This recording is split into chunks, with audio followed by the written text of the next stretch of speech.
খোদার কসম, টার্গেট শুধু ফিলিস্তিন না, টার্গেট গোটা বিশ্বের মুসলমান, ঠিক কিনা? আরে মুসলমান, টার্গেট পুরো বিশ্বের মুসলমান।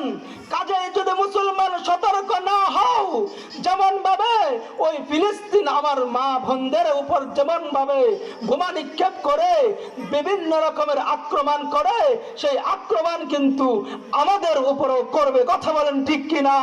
কাজেই মুসলমান কাফের বেঈমানের হাতে, কাফের বেঈমানের সামনে আমরা কখনোই মাথা নত করব না।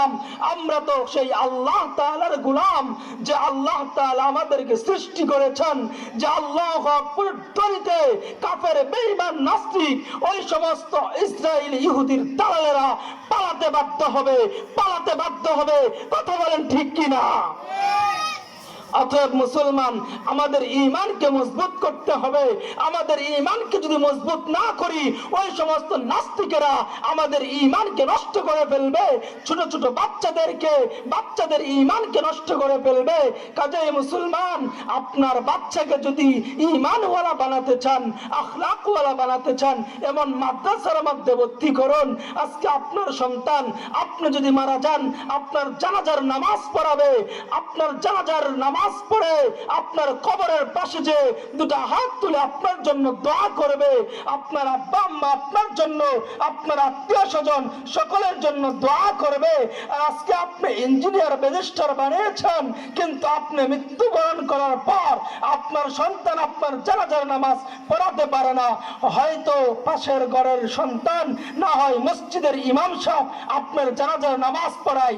আর যদি আপনার সন্তানকে এরকম মাদ্রাসার মধ্যে ভর্তি করেন, আপনার যদি মৃত্যুবরণ করেন, আপনার সন্তান আপনার জানাজার নামাজ পড়াবে। কথা বলেন ঠিক কিনা? কাজেই মুসলমান, এমন মাদ্রাসার মধ্যে আপনার সন্তানদেরকে ভর্তি করুন। আপনার সন্তান আপনার কবরের পাশে যে দোয়া করবে, আপনার সন্তান আপনার বাবা মার জন্য দোয়া করবে, দাদা দাদির জন্য দোয়া করবে। অতএব ওই মাদ্রাসা থেকেই আদর্শ শিক্ষা দেওয়া হয়। আজকে ছোট ছোট বাচ্চাদেরকে স্কুলে কিন্ডারগার্টেনের মধ্যে পড়ানো হয়।